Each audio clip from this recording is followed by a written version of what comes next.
విజ్ఞాపన ప్రార్థనలోకి వెళ్ళక ముందు మరి ఒక చిన్న ప్రార్థన చేసుకొని ముందుకు వెళ్దాం.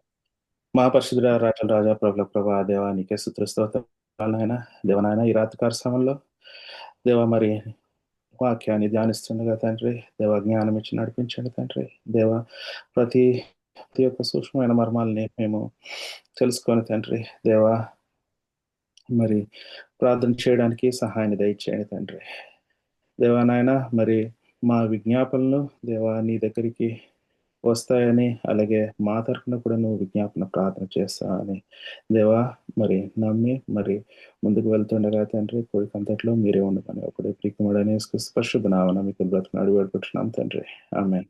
Amen. సో ఈరోజు ఆ ప్రార్థన వంశం యోహాను 17వ అధ్యాయం. సో యేసుక్రీస్తు మరి భూలోకంలో ఉన్నప్పుడు ఎన్నో ప్రార్థనలు చేసి ఉంటున్నాడు కదా. మరి వాటిల్లో కొన్ని చాలా తక్కువ రికార్డ్ అయిన సందర్భాలు ఉంటాయి.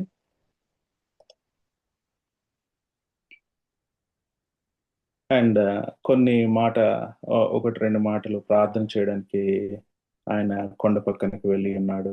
లేకపోతే మరి ఒక్క వాక్యంలో లేకపోతే కృతజ్ఞతాస్థుతులు చెల్లించి 5,000 మందికి రొట్టెని పంచి ఇచ్చినట్టు, లేకపోతే థ్యాంక్స్ గివింగ్ మరి కృతజ్ఞతాస్థుతులు చెల్లించడం, అలాగా ప్రార్థనలు ఎన్నో ప్రార్థనలు మరి మరి ఈ 4 గాస్పల్స్ లో మనం చూసుకోవచ్చు. జనరల్ గా మనకి యేసుక్రీస్తు ప్రార్థన అన్నప్పుడు గుర్తుకొచ్చేది ఏంటి అని అంటే పరలోక ప్రార్థన కదా. దేవుడు మరియు ఆయన శిష్యులకి నేర్పించిన పరలోక ప్రార్థన గుర్తుకు రావచ్చు. లేకపోతే గెత్సెమనే తోటలో మరి ఆయన వేదన పడుతూ ఉన్న ఆ ప్రార్థన మనకి గుర్తు రావచ్చు, రైట్. కాకపోతే నాకు ఈరోజు ధ్యానిస్తున్నప్పుడు మరి ఈ పోర్షన్లో ఈ 17వ అధ్యాయం యోహాను సువార్త 17వ అధ్యాయము 17th కంప్లీట్ గా మరి అది యేసుక్రీస్తు ప్రార్థన అన్నమాట. ఫస్ట్ వచనం నుంచి ఎన్ని ఉన్నాయి? 26 వచనాలు ఉన్నాయి. మరి మనకున్న సమయంలో 26 వచనాలు చదివితే దానికే టైం అయిపోతుంది కాబట్టి నేను దాన్ని వివరించడానికి ప్రయత్నిస్తాను అన్నమాట. సో ఇది యేసుక్రీస్తు ఒక్క గెత్సెమనే తోటలో లేకపోతే తర్వాత సిలువలో చేసిన ప్రార్థనలకి ముందు ఈ ప్రార్థన ఉంటుంది అనమాట.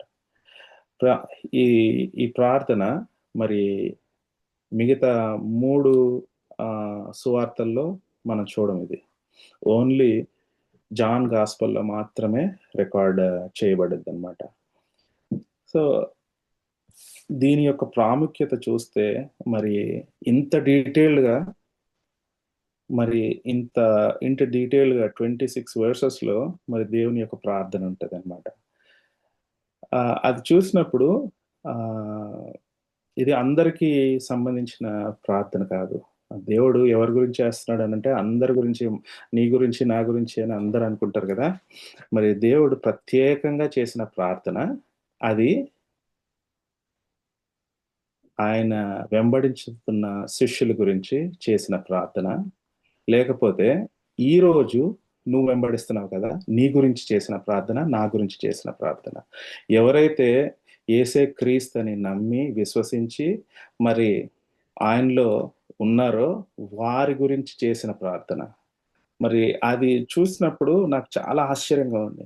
అంటే మనం ఎన్నో వచనాలు ఏవేవో మనం చూస్తూ ఉంటాం, కానీ భూపునాది వేయకమునిపే దేవుడు ప్రణాళికలో మనం ఉండడం, అలాగే ఈ అధ్యాయంలో చూసుకున్నప్పుడు ప్రత్యేకంగా యేసుక్రీస్తు నీ గురించి నా గురించి చేశాడంట. అంటే ఇట్స్ ఎ ఫ్యూచర్ టెన్స్లో, ఫ్యూచర్లో నువ్వు నేను ఉంటామని తెలిసి నీ గురించి ప్రార్థన చేశాడన్నమాట. కోర్స్ మనం డీటెయిల్గా వెళ్ళినప్పుడు మనకు కనపడుతుంది. ఈ కొన్ని ఇంగ్లీష్ ట్రాన్స్లేషన్స్లో చూసుకున్నప్పుడు ఆ అధ్యాయానికి ముందు హై ప్రీస్లీ ప్రేయర్ అని కూడా ఉంటుంది అనమాట. అంటే ప్రధాన యాజకుని ప్రార్థన. సో మనం డీటెయిల్గా వెళ్దామండి. సో అందరు తీశారు కదా. మరి జాన్ 17 యోహాన్లో చూసుకుంటే he started with saying, he has spoken these words, he lifted up his eyes to heaven and said, Father. అంటే ఇక్కడ ఈ కన్వర్జేషన్ ఎవరి మధ్యలో, ఆయన ప్రార్థన ఎవరికి చేస్తున్నాడు? తండ్రి అయిన దేవుడికి చేస్తున్నాడు. తండ్రి అయిన దేవుడికి కుమారుడైన యేసుక్రీస్తు చేస్తున్న ప్రార్థన. ఓకే, సో ఈ నీ కుమారుడు నిన్ను మహిమపరచునట్లు నీ కుమారుని మహిమపరచు. ఇక్కడ ప్రాముఖ్యంగా 3 అంశాలు ప్రస్తావింపబడ్డాయి అన్నమాట. ఒకటి, ఆయన గురించి ప్రార్థన చేస్తాడు. రెండోది, శిష్యుల గురించి ప్రార్థన చేస్తాడు. తర్వాత నీ గురించి, నా గురించి, అందరి గురించి ప్రార్థన చేస్తాడు. అందరూ అని అంటే మళ్ళీ I have to give clarification, not for the entire world, not for the entire flesh, but those who believed in him, వారి గురించి మాత్రమే అనమాట. సో మొట్టమొదటిగా యేసుక్రీస్తు మరి తండ్రి ఆ గడియ హ్యాస్ కమ్. అంటే ఇప్పుడు మీరు యోహాన్ సువార్తలో చూసుకుంటే 17వ అధ్యాయం తర్వాత నుంచి ఆ గడియ ఏంటి అన్నది మీకు అర్థమైపోతా ఉంటుంది. 18లోకి వచ్చినప్పుడు ఆయన అప్పగింపబడాల్సింది, ఆయన సిలువలో మరణం పొందాలి. దానికన్నా ముందు చాలా గొప్ప సంగతులు ఉంటాయి అన్నమాట. కొన్ని ఎలాగా పాస్ ఓవర్ని పాటించడానికి మరి అందరూ ఆ పైనున్న మేడగదిలో ఉండడము అక్కడి నుంచి మనకు తెలియదు అనమాట. ఇక్కడ మాత్రము 13వ అధ్యాయం, యోహాను 13వ అధ్యాయం నుంచి ఎన్నో గొప్ప సంగతులు మరి దేవుడు తెలుపుతా ఉంటాడు అన్నమాట. దేవుడు తెలుపుతూ మరి ఈ 17వ అధ్యాయం వచ్చినప్పుడు whatever he has done so far and it is about to finish ఎప్పుడవుతుంది? మరి సిలువ మీద అవుతుంది. కాకపోతే దానికన్నా ముందు ఒక ప్రార్థన చేస్తున్నాడు అనమాట. అక్కడ మీరు గమనిస్తే, తండ్రి నా గడియ వచ్చి ఉన్నది, నీ కుమారుడు నిన్ను మహిమపరచునట్లు నీ కుమారుని మహిమపరచుము. మరి దేవుడికి మరి తండ్రి అయిన దేవుడు మహిమలో ఉంటాడు కదా. మళ్ళీ అలాగే ఆయన మహిమని కుమారుడైన యేసుక్రీస్తు ద్వారా ఎలాగా ఆ యొక్క మహిమపరచబడ్డది, ఆయన యొక్క నామం మనం చూసుకుంటే, మరి ఏదైతే తండ్రి ఆజ్ఞాపించాడో ప్రతి ఒక్క ఆజ్ఞని, లేకపోతే ఆయన పని చేయడానికి మాత్రమే యేసుక్రీస్తు భూలోకానికి వచ్చి ఉన్నాడు కదా. మరి ఆయన పని చేయడం ద్వారా, మరి ఆయన యొక్క ప్రేమను కనపరచడం ద్వారా, మరి ఆయన యొక్క తగ్గింపును కనపరచడం ద్వారా, మరి ఇవన్నీ చూసుకున్నట్టయితే ఆ తండ్రి యొక్క మహిమను చూడొచ్చు అక్కడ.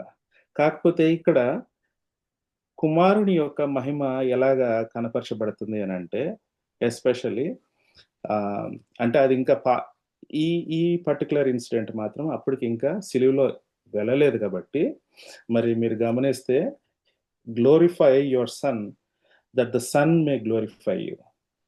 ఎలాగా ఆయన తండ్రి ద్వారా మహిమపరచబడుతున్నాడంటే, ఆయన తను తాను తగ్గించుకొని మరి ఆయన పొందిన ఆ సిలువలో పొందిన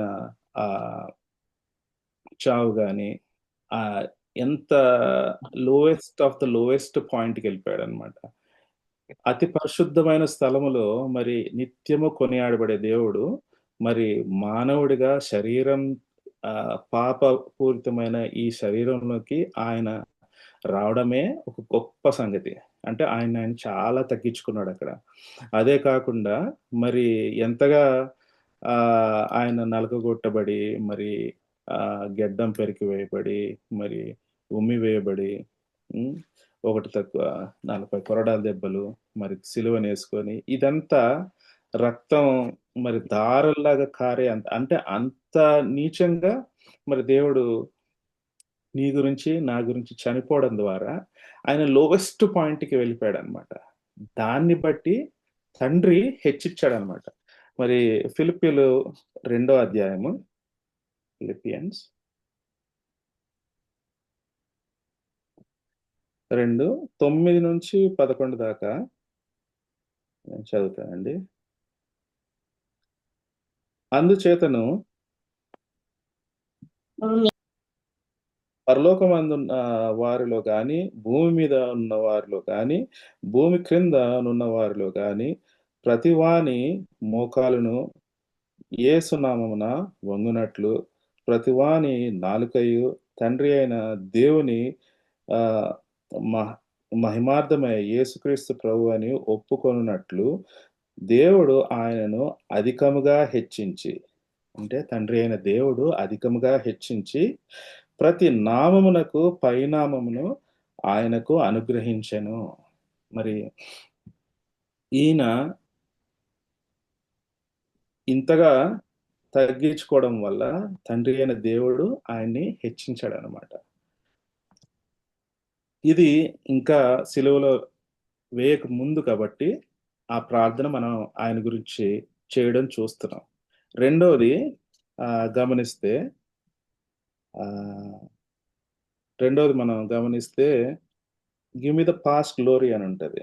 ఏది 5వ వచనం చూద్దాము. తండ్రి లోకము పుట్టక మునుపు నీ యొద్ద నాకు ఏ మహిమయుండెనో ఆ మహిమతో నన్ను ఇప్పుడు నీ యొద్దకు మహిమపరచుము. అంటే past glory. What is that past glory? అంటే భూమి పునాదులు వేయకముందు తండ్రి, కుమార, పరిశుద్ధాత్మల దేవుడి ఒక మహిమ ఎలాంటిదో, ఆ మహిమ తిరిగి దేవుడు పరలోకంలోకి వెళ్ళినప్పుడు అది వస్తుందనమాట. So, at that time he was also discussing about thought. Right? So, almost ఆయన ఈ పనంతటిని ముగించుకుంటున్న టైంలో మరి ఈ యొక్క ప్రార్థన చేస్తున్నారనమాట. మరి ఈ ఈ ఈ కంప్లీట్ అధ్యాయము చాలా ఫోకస్ పెట్టి మనం ధ్యానిస్తే తండ్రి ఏం కోరుకుంటున్నాడు? మరి తండ్రి యొక్క పనులేంటి? మరి తండ్రి యొక్క పనులు ఎలా నెరవేర్చాడు కుమారుడైన యేసుక్రీస్తు. మరి అలాగే అక్కడి నుంచి మనము మన గురించి ఏం ప్రార్థన చేస్తున్నాడని మంచిగా అర్థమవుతదనమాట. సో, రెండోదిగా మరి ఫస్ట్ 5 వర్సెస్ చూసుకున్నప్పుడు మనకు అర్థమైంది ఏంటి అనంటే, తండ్రి కుమారుడిని మహిమపరుస్తున్నట్టు, మరి అలాగే ఆయన క్రియల ద్వారా తండ్రిని యేసు ప్రభు మహిమపరుస్తున్నట్టు కనబడతా ఉంటుంది. రైట్? రెండవది చూసుకుంటే మరి ఆయన శిష్యుల గురించి ప్రార్థన చేశారనమాట. ఈ శిష్యుల గురించి మనం శిష్యుల గురించి ప్రార్థన చేస్తుంటున్నాడు. సో, ఇక్కడ 6th వర్స్ నుంచి ఆల్మోస్ట్ 16th దాకా 18th దాకా చూసుకున్నప్పుడు ఆ యొక్క పాఠ భాగంలో మనకుంటదనమాట. ఆయన ఆయన శిష్యుల గురించి ప్రార్థించి ఎలాగా మనం చెప్పగలుగుతాము? ఇది చూద్దాం ఇక్కడ. మరి 6వ వచనం చూసాం. లోకము నుండి నీవు నాకు అనుగ్రహించిన మనుష్యులను నీ నామమును ప్రత్యక్షపరిచితిని.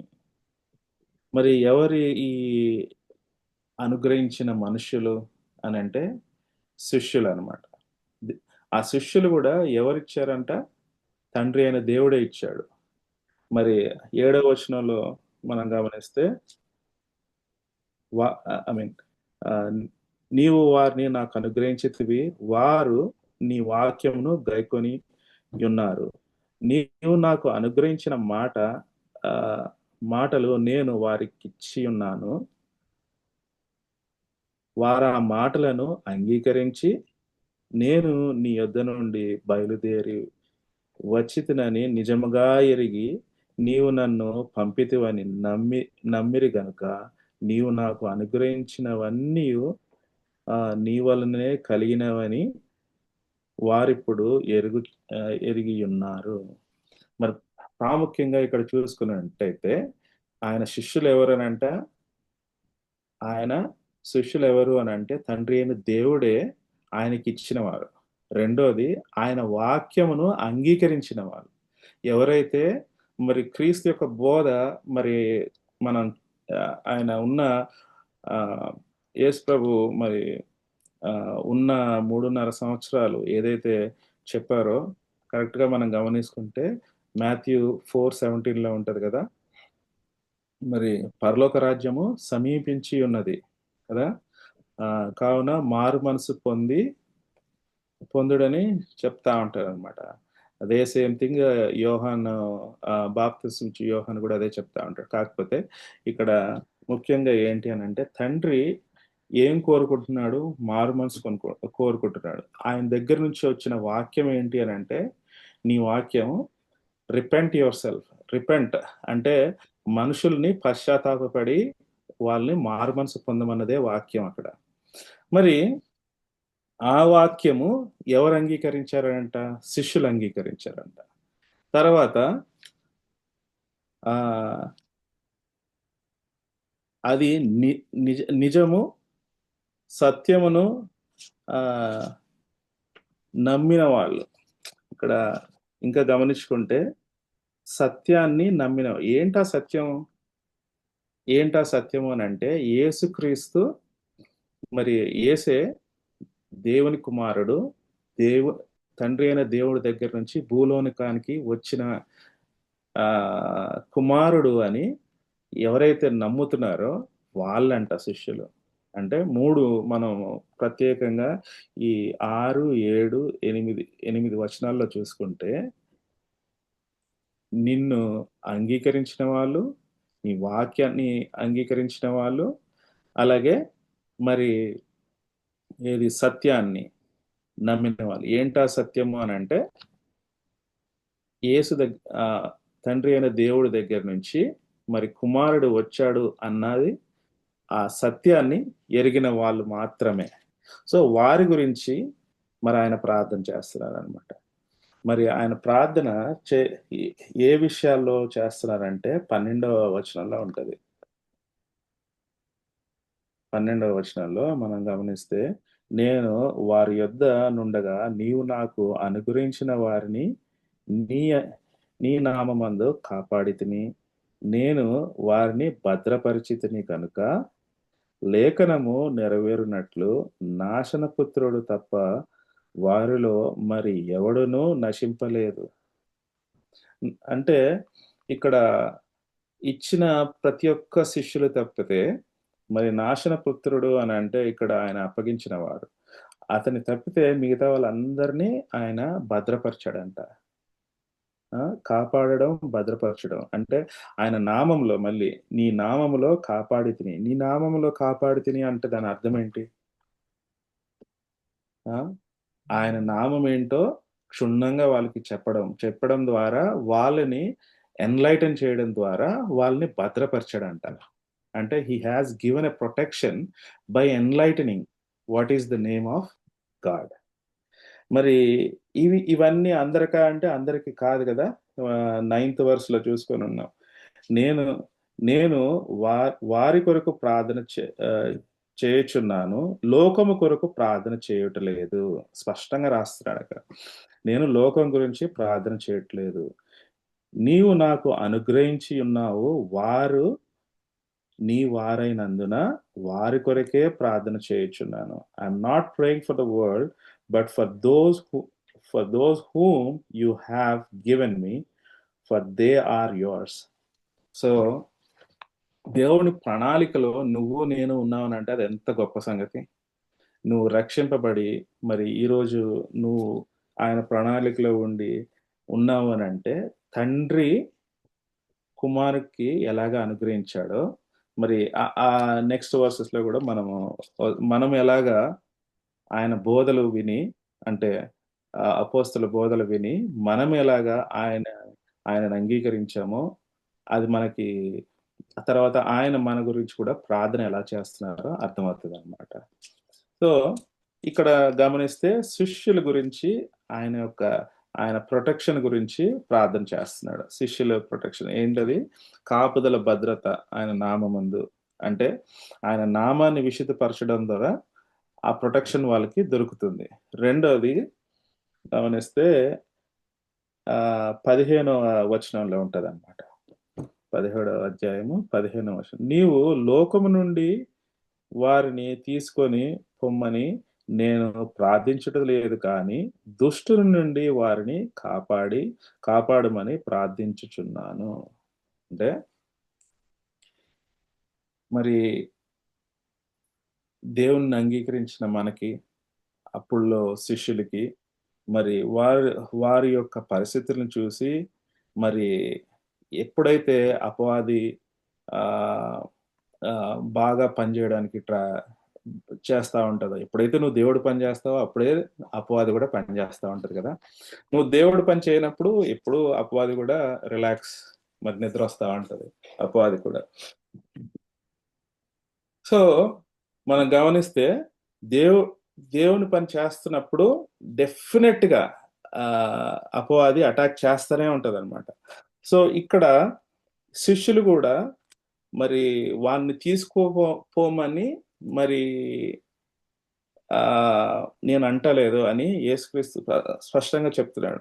కాకపోతే వాని దుష్టుల నుంచి కాపాడమని ప్రార్థన చేస్తున్నాడు. అంటే దుష్టుడు ఎప్పుడు గర్జించు సింహం వలె ఇటు అటు తిరుగులాడుతున్నాడు. He is very very active కదా!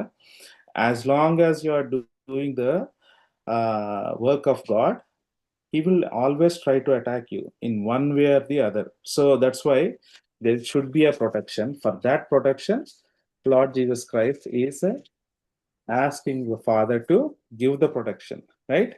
So ఆ ప్రొటెక్షన్ ఇమ్మని మూడోది 17వ వచనంలో ఉంటది. సత్యమందు వారిని ప్రతిష్ఠ చేయుము, నీ వాక్యమే సత్యము. సో దేవుని యొక్క వాక్యమే సత్యము. ఆ సత్యమునందు ప్రతిష్ఠ చేయము. అంటే సాంక్టిఫై దెమ్, రైట్? సో చేసినప్పుడు మనం చాలా మందికి ఒక ట్యాగ్ లైన్ లాగా కూడా పెట్టుకుంటా ఉంటాం. Truth will set you free, right? ఆ ట్రూత్ అనేది ఏంటో మనకు తెలిసినప్పుడు truth will automatically it will set you free. It will enlighten, right?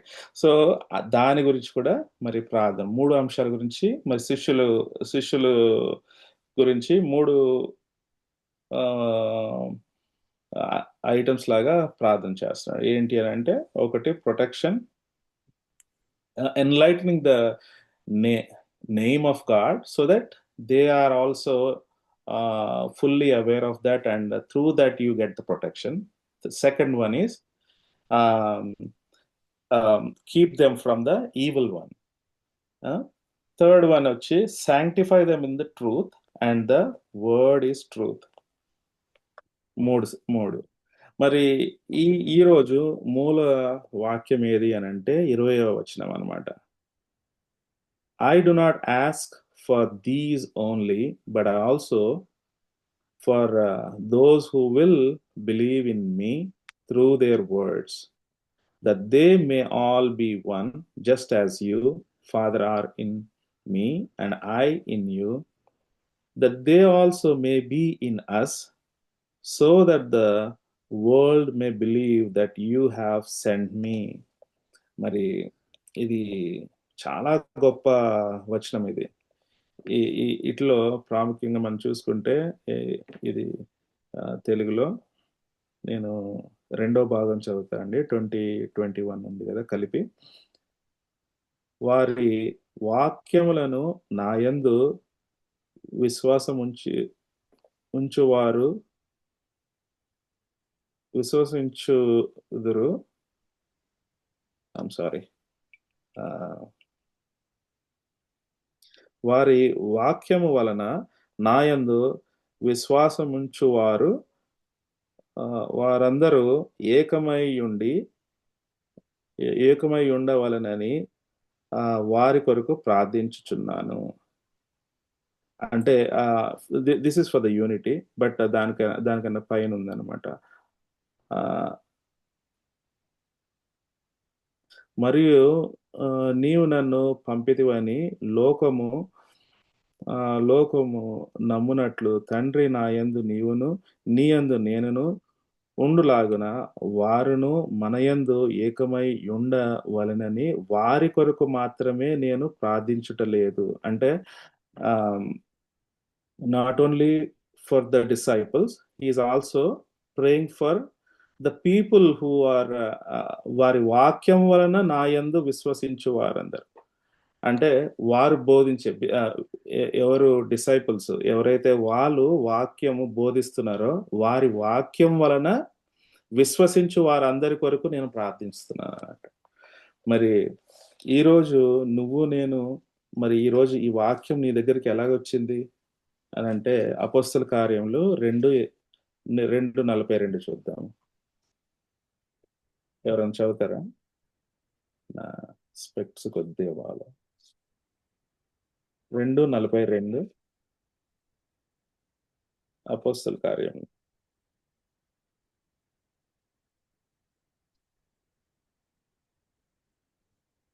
Okay. వీరు అపోస్తల బోధయందును సహవాసమందును రొట్టె విరిచేటందును ప్రార్థన చేయటందును ఎడతెగక ఉండిరి. సో ఎవరి వీరందరూ అని అంటే, అపోస్తల బోధ యందును సహవాసమందును రొట్టె విరుచుట యందును ప్రార్థన చేయుట యందు ఎడతెగక ఉన్న వాళ్ళు ఎవరు అని అంటే, మరి పేతురు బోధిస్తాడనమాట. మరి ఆయన ఆ, ఎప్పుడైతే ఆరోహణమై యేసు యేసు ప్రభు ఆరోహణం అయిపోతారో, దాని తర్వాత మేడగదిలో వాళ్ళందరూ, మరి శిష్యులందరూ కూడుకొని మరి ప్రార్థన, ఎడతెగ ప్రార్థన చేస్తున్నప్పుడు, మరి మీకు తెలుసు అది, పరిశుద్ధాత్మ దేవుడు దర్శించినట్టు. అలాగే పేతురు లేచి మాట్లాడినప్పుడు ఒకేసారి 3,000 మంది కూడా మారు మనసు పొందినట్టు కనబడుతుంది. సో వారందరూ ఒక ఫస్ట్ జనరేషన్ అయితే, ఈరోజు నువ్వు నేను లాస్ట్ జనరేషన్ అనుకోవాలి. అంటే వారందరూ అపోస్తల బోధ యందును ఆ, బోధ ఆ, సహవాసమును బోధ యందును సహవాసము అంటే whatever the teachings that were taught on that time. ఇక్కడ కూడా మరి చూసుకుంటే ఈ 21వ వచనంలో ఏముంటది, whatever the seed that is so on that day, వారి వాక్యం వలన నాయందు విశ్వాసం ఉంచి వారందరూ, వారి యొక్క వాక్యం ద్వారా ఈ రోజు నువ్వు నేను విశ్వాసం ఉంచాం కదా. సో అదే మనం అందరి గురించి మరి యేసు ప్రభు ఆ రోజే ప్రార్థన చేశారనమాట. అంటే ఆయన సిలువ ఎక్కక ముందే నీ గురించి నా గురించి ప్రార్థన చేశారనమాట. సో మరి ఈ ఎంటైర్ కాంటెక్స్ట్ చూసుకుంటే, why it is called a priestly prayer అని గమనిస్తే, మరి హై ప్రీస్ట్ ఏం చేస్తాడు? హై ప్రీస్ట్ తనను తాను పరిశుభ్రపరచుకొని మరి ఇజ్రాయెల్ ప్రజలందరి గురించి ఒక్కసారి మరి ఆయన లోపలికి వెళ్ళి మరి ఆ రక్తాన్ని అర్పిస్తాడు కదా. మరి యేసు ప్రభు తను తాను పరిశుద్ధపరచుకొని ముందు వెళ్ళాల్సిన అవసరం లేదు. ఆయనే పరిశుద్ధుడు. మరి ఆయన రక్తమే మరి అతి పరిశుద్ధ స్థలంలో ఆయన అర్పిస్తూ మరి నీ గురించి నా గురించి ప్రార్థన చేస్తాడంట. మరి పాత నిబంధనలో మనం ఖచ్చితంగా చూడొచ్చు, మరి ఆ నిరపరాధ రక్తము మరి చెప్తున్నప్పుడు ఇస్తున్నప్పుడు they they do it like a sacrifice, and offerings. But here the sacrifices and offerings are in the form of prayer, right? ఆ రోజు మరి దేవుడు నీ గురించి, కుమారుడైన యేసు ప్రభు నీ గురించి నా గురించి ప్రార్థన చేశారు.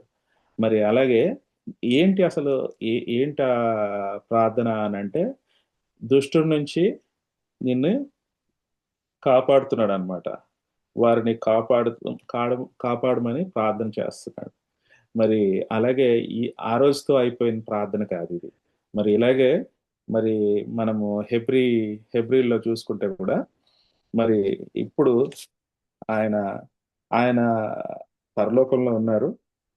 మరి హెబ్రీలో చూసుకుంటే 7వ అధ్యాయము 25 25 నేను ఇంగ్లీష్లో చదువుతా. Consecutively, he is able to save to the uttermost those who draw near to God through him, since he always lived to make an intercession for them. So ఈ రోజు కూడా ఆయన నీ గురించి నా గురించి విజ్ఞాపన ప్రార్థన చేస్తూనే ఉన్నాడు అనమాట. ఒక హై ప్రీస్ట్ అయితే అతనికి ఒక టర్మ్ ఉంటుంది ఆ లైఫ్ లో. దాని తర్వాత ఎంతో మంది హై ప్రీస్ట్లు వస్తారు. కాకపోతే మనకున్న ఆ ప్రధాన యాజకుడు ఎలాంటి వాడు అని అంటే ఆయన ఆయన లేవీల వంశంలో అహరోను వంశస్థుల్లోంచి వచ్చిన హై ప్రీస్ట్ కాదు. మనకున్న ప్రధాన యాజకుడు ఎవరంటే మెల్కీసెదెకు క్రమం ప్రకారం మెల్కీసెదెకులోంచి అంటే వేరొక దాంట్లోంచి మరి మనకి ప్రధాన యాజకుడు వచ్చి ఉంటున్నాడు అనమాట. ఆయన రిప్లేస్మెంట్ అంటూ ఉండదు, కంటిన్యూస్ అనమాట. He is a continuous. ఆయన ఆయన ఎప్పుడూ మనకి ప్రధాన యాజకుడే అండ్ ఎప్పుడూ మన గురించి ప్రార్థన చేస్తూనే ఉంటాడు. ఏంటి ఆ ప్రార్థన అంటే, నువ్వు రక్షింపబడ్డావు, నీవు రక్షణలోంచి తొలగిపోకుండా నీకు కాపుదల భద్రత ఇవ్వాలని తండ్రి దగ్గర విజ్ఞాపన ప్రార్థన ఎప్పుడు చేస్తూనే ఉంటాడు అన్నమాట.